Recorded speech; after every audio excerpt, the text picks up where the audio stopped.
Book 1 of Nicomachean Ethics is broken into 13 sections. In Section 1, Aristotle asserts that every craft, line of inquiry, and every action seeks some good, an ultimate end or goal. Within categories, some pursuits are better than others. Pursuing action supporting the higher goal is also good. In Section 2, what the good ends, outcomes, are for individuals who seek the best good in their areas of interest will logically also be the good ends that are the best goods for a city or community. Aristotle considers political science the highest ruling science. In Section 3, Aristotle explains how individuals who are experts in their area of interest are good judges in that area, but the unqualified good judge is the person educated in every area. This is older and more experienced people, and they should usually study political science. Young people are driven by emotions, while older people have likely learned to accord with reason in forming their desires. But his guidelines can't apply to every imaginable circumstance, a caveat with which Immanuel Kant will later take issue in his critique of pure reason.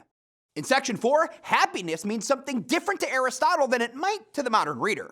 Most people agree that the greatest good is happiness. However, they do not agree on the definition of happiness. For the readers to have common ground, they need to have a similar understanding of basic principles. A principle is a fundamental belief providing a foundation for further discovery. He addresses Plato's view that there is some other good that exists in its own right. In Aristotle's view, the good has to be applicable in the real world and cannot exist outside of human states and actions, except with the gods, whom he mentions in later sections. In Section 5, Aristotle lists 3 different concepts of happy lives: lives of gratification, political activity, or study. Average or vulgar people find happiness in gratification. Also, honor is dependent on others' opinions to be the true good.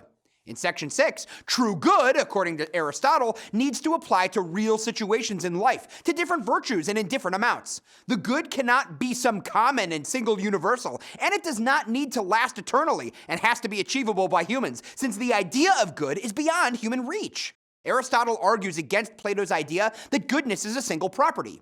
Goods, whether possessions, actions, or ways of being, are too diverse to be distilled into one form. In Section 7, Aristotle explains how the good he's searching for must be the most complete good seems to be happiness, since happiness is self-sufficient, meaning a person does not seek happiness to try to accomplish something else.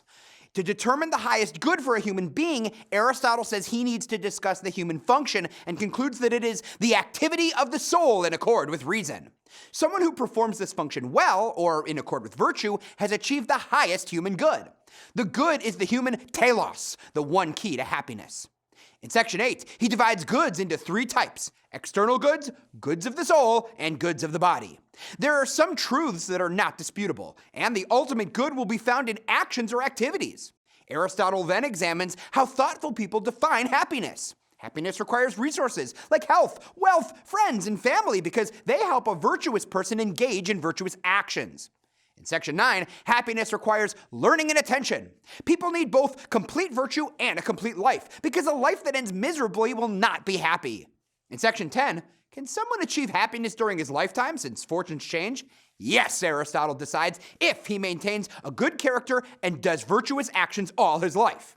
In Section 11, Aristotle addresses how someone's legacy can change after death. While the fortunes of a person's descendants may affect their happiness after they die, the effect will be too small to cause worry. In Section 12, is happiness praiseworthy or honorable? People are praised for their achievements, actions, and characters. Happiness is not praised, but it is congratulated and admired. Thus, happiness must be better and more godlike than other virtues. In Section 13, Aristotle breaks down the 2 parts of the soul into rational and non-rational. The non-rational soul has 2 parts, including a plant-like element, which is the capacity for nutrition and growth, shared with every human being, and an impulse, somewhat like reason, that controls appetites and desires. Desire needs to yield to reason, while reason needs to recognize desire.